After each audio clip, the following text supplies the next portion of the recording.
le découvrir moi je vais voir Senghor directement xam nga man mes rapports avec Senghor c'est aussi ça mooy Senghor may na ma ñëw wax ko li ma xalaat musul am ci sama relation ak Senghor tere ma wax li ma xalaat musul am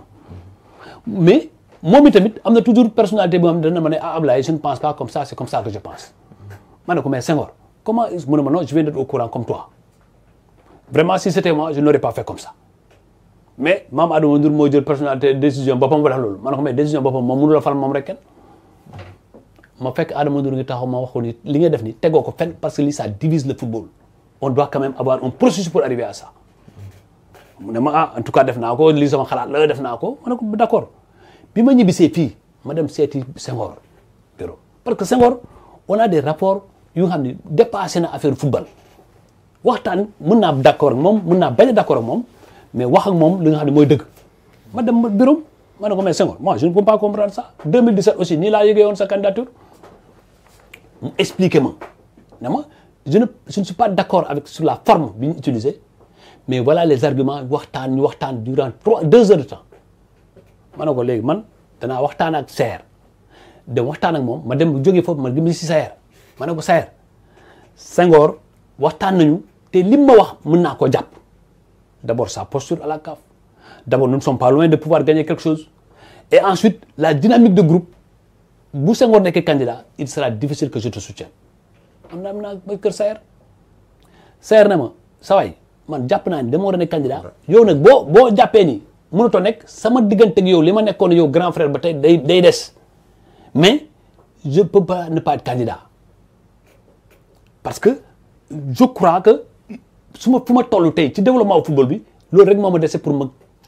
consacrer ce que j'ai fait dans le football et ce qui est aussi vrai c'est-à-dire que nit day wax dëgg rek ma ne ko Saer la mort dans l'âme voilà ma décision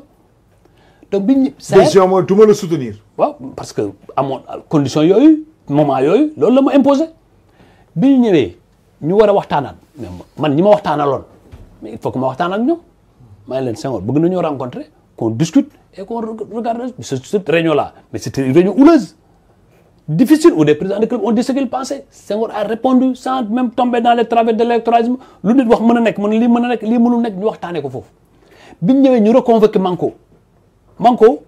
man ak Louis Lamotte ñoo ci njëkk a xalaat waxtaan ma dama fekk Louis Lamotte moo ma oolu ne ma nañ toog waxtaan ma ne ko Louis bu ñu bëggee football bi tas mooy ñun ñëpp dañ séparé parce que en ce moment-là on assumera les conséquences mu ne ma c'est pas telle mon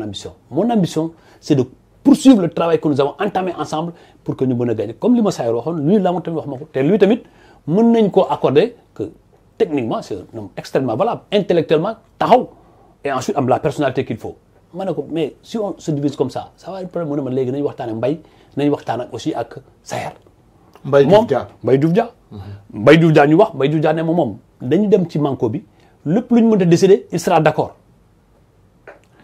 mais il fallait aussi que Madi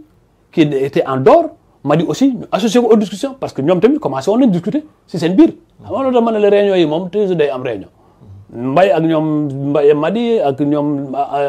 Saer ñoom ñëpp ñu ngi doon di waxtaan. ak ñoom Elimane. ak ñoom Elimane. après léegi ñu ne. nañ fédéré wu plénipotentiaire waaw nañ fédéré wu ñu waxtaan CONOS jàppale ñu ci. bu loolu moo indi ñu dem ci siège yu CONOS parce que CONOS moo ñu waroon jàppale. ñu ñëw waxtaan bi ñu waxtaanee Mbaye moom mu ne d'accord na lui mu ne d'accord na Saer mu ne moom il respectera le choix. mais il ne va pas soutenir loolu tamit ñu respecté ko. il ne va pas soutenir. le candidat qui sera. moom il accepte que gars yi d'accord nañu ne Senghor la moom il se retire il ne sera pas candidat mais il ne va pas soutenir Senghor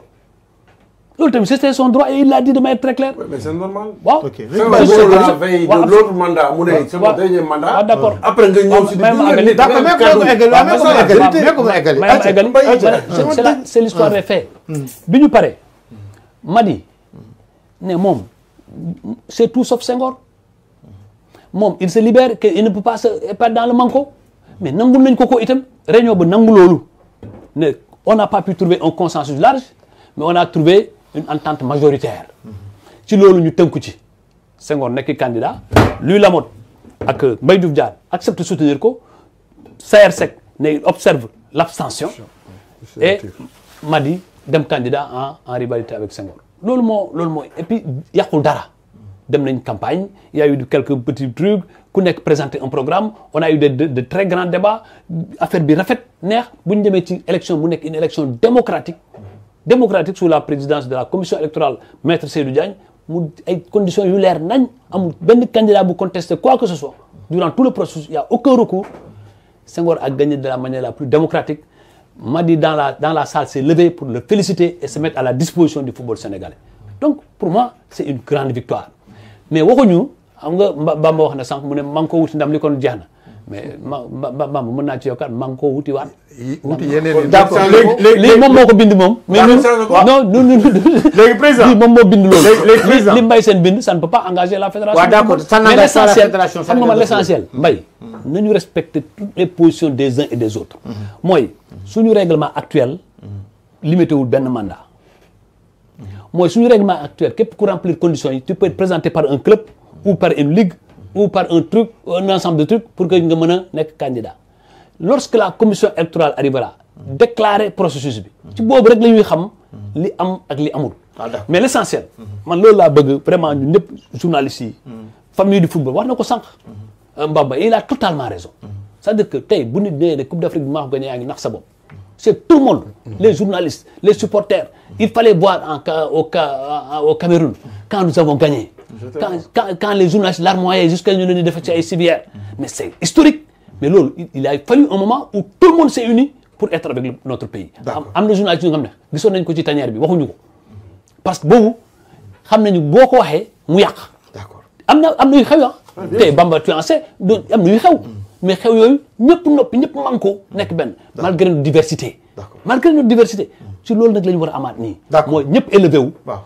ñu def débat candidat yi dans la sérénité wax ju ñaaw bañ cee am parce que xëjul suñu diggante man est-ce que vous pensez un seul instant moo tax loolu moom ma métti sànq mooy est-ce que vous pensez un seul instant kaddu gu ñaaw mën a dem ci Senghor famille am di ma déglu man mu jóge ci man sama famille di ko déglu parce qu'il y a des relations qui dépassent les choses qui dépassent et loolu tamit bu ñu ko préserver nous tous sommes une grande famille la famille du sport et je dis Bamba man je peux quitter à tout moment la famille politique mais je ne quitterai jamais la famille sportive parce qu'il y a une famille bu nga xam ne quelle que soit l'adversité le jour bu jotee ñu bokk ko c'est la famille du sport maintenant président c'est là il faut la président sama question mooy kan nga jàpp ni waaw loolu wax nga ko xam nga man ci Cheikh Seck xam nga yow Bamba Madi Touré wala Ablaye Fall kan nga jàpp ni mooy le meilleur profil waaw Bamba sànq pour jiite fédération sénégalaise de football Bamba sànq nee na ma lan la wax sax mu ne maa ngi esquiver loolu ci bu fekkee ne maa ngi traduire yow tamit li nga ma bëgg mooy